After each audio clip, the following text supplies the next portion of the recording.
కేవలం 7,999K up to 10 kgs వరకు బరువు తగ్గి అధిక బరువు నుంచి వచ్చే ప్రధాన సమస్యలను దూరం చేసుకోండి. బాలీవుడ్ ప్రెస్టీజియస్ మూవీ రామాయణకు 4,000 కోట్లు ఖర్చు పెడుతున్నారని మేకర్స్ చెప్పడంతో సినిమా బడ్జెట్ టాక్ ఆఫ్ ది ఇండస్ట్రీగా మారిపోయింది. ఏ ఉద్దేశంతో చెప్పారో కానీ సీన్ రివర్స్ అయిపోయిందా? 400 కోట్లతో తీయాల్సిన సినిమాపై 4,000 కోట్లు పెట్టడం ఇండస్ట్రీ వర్గాలకు షాక్ ఇస్తోంది. ఇదే కథను చాలా మంది తీశారు, కానీ ఇన్ని వేల కోట్లు ఖర్చు పెట్టలేదు. 4,000 కోట్లు పెట్టడంతో రామాయణ ట్రోలింగ్ కు ఎలా గురవుతుందో చూద్దాం. సాయి పల్లవి, రణబీర్ కపూర్ సీతారాములుగా దంగల్ ఫేమ్ నితీష్ తివారీ దర్శకత్వంలో రామాయణ 2 పార్ట్లుగా రూపొందుతోంది. ఫస్ట్ పార్ట్ ను 2026 దీపావళికి, సెకండ్ పార్ట్ ను 2027 దీపావళికి రిలీజ్ చేస్తున్నట్టుగా ప్రకటిస్తూ వీడియో రిలీజ్ చేశారు. అంతా బాగానే ఉన్న నిర్మాత నమిత్ మల్హోత్రా ఎప్పుడైతే ఒక్కో పార్ట్ ను 2,000 బడ్జెట్ తో తీస్తున్నామన్నాడో ట్రోలింగ్ అప్పుడు స్టార్ట్ అయింది. రామాయణను ప్రభాస్ ఆదిపురుష్ తో పోల్చడం స్టార్ట్ చేశారు. ఆదిపురుష్ షూటింగ్ లో ఆ టైంలో సినిమా మోషన్ క్యాప్చర్ టెక్నాలజీతో రూపొందుతోందని దర్శకుడు ఓం రావుత్ చెప్పాడు. వానర సైన్యం సీన్ల కోసం ప్లానెట్ ఆఫ్ ది ఏప్స్ లో కనిపించే టెక్నాలజీని వాడుతున్నట్టు ప్రచారం చేశారు. ఇదే తరహా సాంకేతికతను రామాయణకు వాడుతున్నారని టాక్ స్ప్రెడ్ అయింది. దీంతో నితీష్ ను టార్గెట్ చేస్తూ ఓం రావుత్ లా మరొక ఆదిపురుష్ తీస్తున్నావా అంటూ కామెంట్లు పెడుతున్నారు నెటిజన్లు.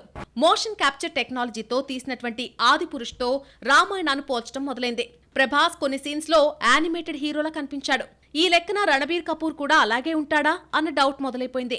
ఇలాంటి సినిమా తీయడం కోసం 4,000 కోట్ల అన్న చర్చ మొదలైంది. టెక్నాలజీ పేరుతో సినిమాలో ఒరిజినాలిటీ మిస్ చేసేస్తున్నారు. బొమ్మలు కదిలినట్టు కనిపించడంతో ఆడియన్స్ రిజెక్ట్ చేస్తున్నారు.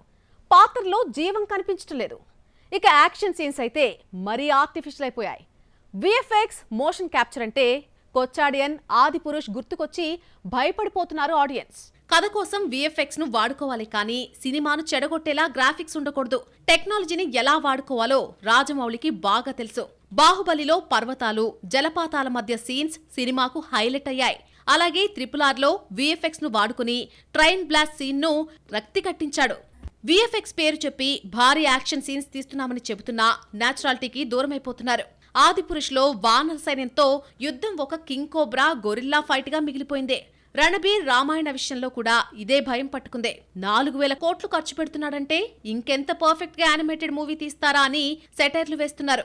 2 పార్ట్ల రామాయణం తీయడానికి 4,000 కోట్లనేసరికి డబ్బేనా అన్న సెటైర్లు మొదలయ్యాయి. తెలిసిన కథను చెప్పడానికి విఎఫ్ఎక్స్ వంకతో ఇన్ని కోట్లు ఖర్చు పెట్టాలా? విఎఫ్ఎక్స్ ఉంది కదా అని రామాయణ తీస్తున్నారా? రాముడు, సీత, రావణాసురుడు కనిపిస్తారా లేదంటే ఏ బొమ్మల్లా కనిపిస్తారా అని లెక్కలేసుకుంటున్నారు ఆడియన్స్. విఎఫ్ఎక్స్ కోసమే డబ్బులు పరిచేసి అది Indian first highest budget movie అవుతుందేమో గానీ మైథలాజికల్ మూవీ అస్సలు కాలేదు. పౌరాణిక చిత్రం అస్సలు కాదు కూడా. ఆదిపురుష్ లాగా విమర్శలు కొని తెచ్చుకోవాల్సిందే.